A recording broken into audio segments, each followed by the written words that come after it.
चलिए, so hello everyone. आज हम लोग डिस्कस करने वाले हैं मैथमेटिक्स की स्ट्रेटजी फॉर सीईटी। ठीक है, इसके बाद जो कंबाइंड स्ट्रेटजी है वो आपको आखिरी बोर्ड एग्जाम के दिन आ जाएगी। ठीक है, आखिरी बोर्ड एग्जाम के दिन के अगले दिन हो सकता है आ जाए, लेकिन आ जाएगी। ठीक है, तो खैर आज हम लोग डिस्कस करेंगे मैथमेटिक्स का आप लोगों को कैसे क्या करना है सीईटी के लिए। ठीक है, तो देखो क्या करना है आप लोगों को। सबसे पहली बात, हमारे पास मैथ्स में जो चैप्टर्स हैं वो थोड़े लेंदी हैं। ठीक है, बट देखो बहुत सारे ऐसे चैप्टर होंगे जिनमें आप लोगों को काफी ज्यादा कॉन्फिडेंस होगा। ठीक है, जैसे मैं मैथ्स 1 की बात करूं तो मैथ्स 1 में तुम्हें लॉजिक्स पे काफी कॉन्फिडेंस होगा, मैट्रिक्स पे काफी कॉन्फिडेंस होगा, ट्रिग्नो पे 70% होगा, स्पेयर ऑफ स्ट्रेट लाइन पे चलो थोड़ा बहुत तो होगा ही। ठीक है, वेक्टर्स में नहीं होगा, 6 चैप्टर पे नहीं होगा, 7 चैप्टर पे काफी कॉन्फिडेंस होगा। तो ये कुछ चैप्टर ऐसे हैं जिनमें थोड़ा सा कॉन्फिडेंस तुम्हारा गिरा हुआ होगा। ठीक है, बट बाकी चैप्टर में तुम्हारा अच्छा खासा कॉन्फिडेंस होगा। ठीक है, तो मिशन 2024 में मैं तुम्हें यही चैप्टर्स कराने वाला हूँ। इस चैप्टर से सीटी में जो भी इंपॉर्टेंट क्वेश्चन आ सकते हैं वो मैं तुम्हें मिशन 2024 में कराने वाला हूँ। बाकी ये चैप्टर में तुम्हारा मजबूती रहना चाहिए, 1 2 3 7 इनमें रहना चाहिए। टाइम बचेगा तो मैं हालांकि इनमें भी करा दूंगा, ऐसा कोई वो नहीं है। और बाकी जो 25 डेज वाला आएगा उसमें तो सारे ही कराने हैं, तो उसमें तो मैं कराऊंगा ही। ठीक है, फिर मैं अगर मैं मैथमेटिक्स 2 की बात करूं तो मैथमेटिक्स 2 में तो तुम्हारा चलो पहला, दूसरा, तीसरा, चौथा, पांचवा, छठा, सातवां, आठवां चैप्टर है। इसमें भी कुछ चैप्टर में तुम्हारा कॉन्फिडेंस गिरा होगा, जैसे इनडेफिनेट डेफिनेट में गिरा होगा। ठीक है, डिफरेंशियल में हो सकता है गिरा हो, पीडी में हो सकता है गिरा हो। बीडी में तो नहीं गिरना चाहिए, बीडी में भी गिर गया तो यार तुम भी गिर पड़ो चुल्लू भर पानी में ना। बीडी तो आसान है, पीडी में हो सकता है गिरा हो, फाइन। ठीक है, पीडी में गिरा हो ठीक, कोई बात नहीं। एओडी में हो सकता है गिरा हो, सीईटी के लिए हार्ड ही है खैर, बट फिर भी पहला चैप्टर स्ट्रॉन्ग रखो, 7वां चैप्टर स्ट्रॉन्ग रखो, 8वां स्ट्रॉन्ग रखो, 5वां कोशिश करो स्ट्रॉन्ग कर लो। अब मैं मेरा लेक्चर देख लो। ठीक है, 5वें चैप्टर का मैंने 2 लेक्चर डाला है, एक एक्सरसाइज एक कंसेप्ट, 2 वीडियो देख लो, वो मजबूत हो जाएगा। उसके बाद तुम्हें कुछ किसी और का लेक्चर कुछ और कभी भी देखने की जरूरत नहीं पड़ेगी। बिलीव में मैंने अपना बेस्ट दिया था, बहुत खुशी हुई थी मुझे 5वां चैप्टर बनाते हुए।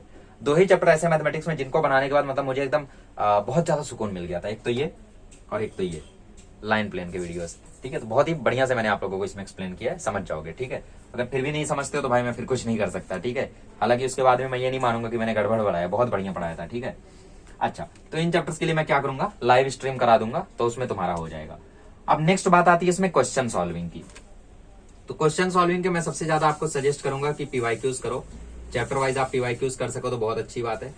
जैसे आप लोग बता रहे थे कि दिनेश सर ने अपने चैप्टर वाइज पीवाईक्यूज लॉन्च किए हैं, तो ऑब्वियसली आप लोग वहां पे जाकर उनकी बुक से चैप्टर वाइज पीवाईक्यूज को सॉल्व कर सकते हो, क्योंकि चैप्टर वाइज ही मुझे लग रहा है 30-40 तो क्वेश्चंस होते ही होंगे एक चैप्टर के, और 30-40 क्वेश्चन एक चैप्टर के लिए सफिशियंट है। ठीक है, अनटिल एंड अनलेस वो चैप्टर तुम्हारा इंडेफिनेट इंटीग्रेशन ये सब ना हो। ठीक है, तो देखो मैं क्या करने वाला हूं, मैं अपने सेशंस में तुम्हें तकरीबन 50 क्वेश्चंस कराऊंगा। ठीक है, जैसे मैं तुम्हें अगर एओडी का सेशन ले रहा हूं तो एओडी के सेशन में मैं तुम्हें कंसेप्ट बताऊंगा, कंसेप्ट के साथ 5 क्वेश्चन कराऊंगा, तो ऐसा 7-8 कंसेप्ट होंगे, तो 5 8 या 40 क्वेश्चन होगा।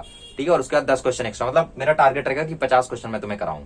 अब वो 50 क्वेश्चन कराने में मुझे अगर एक क्वेश्चन कराने में 2 मिनट लग रहा है और कंसेप्ट सिखाने में 5 मिनट लग रहा है, तो ऑब्वियसली वो लाइव स्ट्रीम बड़ी होगी, है ना। तो 3 से 4 घंटे की हम लोग लाइव स्ट्रीम करेंगे, हालांकि कोशिश करेंगे 2-2.5 घंटे में निपट जाए, बट ठीक है मैं कराऊंगा चाहे जैसे। ठीक है, तो इस तरीके से मैं आप लोगों को इन चैप्टर्स के लाइव स्ट्रीम कराऊंगा और अच्छे से इन चैप्टर्स को मैं आप लोगों को पढ़ाने वाला हूँ।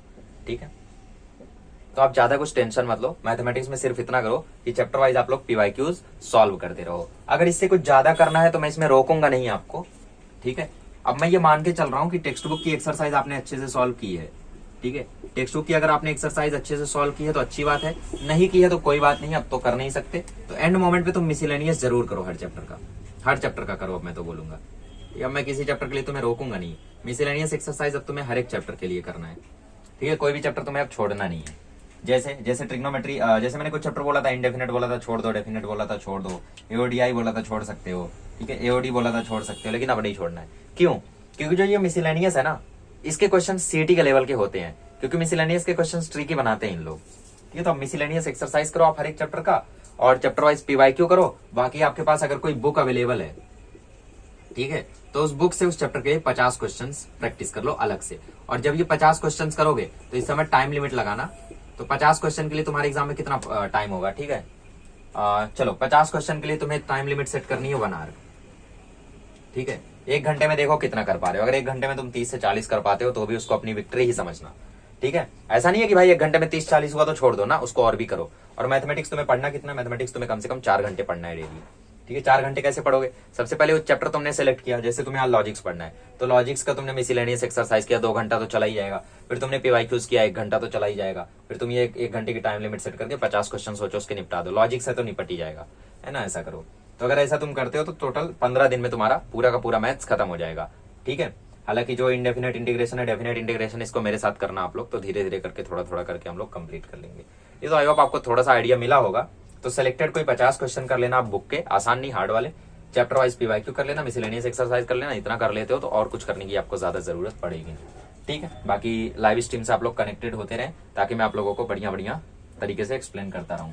ठीक, चलिए अगले लेक्चर में मिलेंगे तो हम लोग डिस्कस करेंगे कंबाइंड स्ट्रेटजी के बारे में। और ये कंबाइंड स्ट्रेटजी वीडियो जो है ये आपके 12th के बोर्ड एग्जाम के अगले दिन आएगी, ताकि आप लोग इसको अच्छे से देख सके, समझ सके, है ना। चलिए मिलते हैं अगले लेक्चर में। Thank you so much.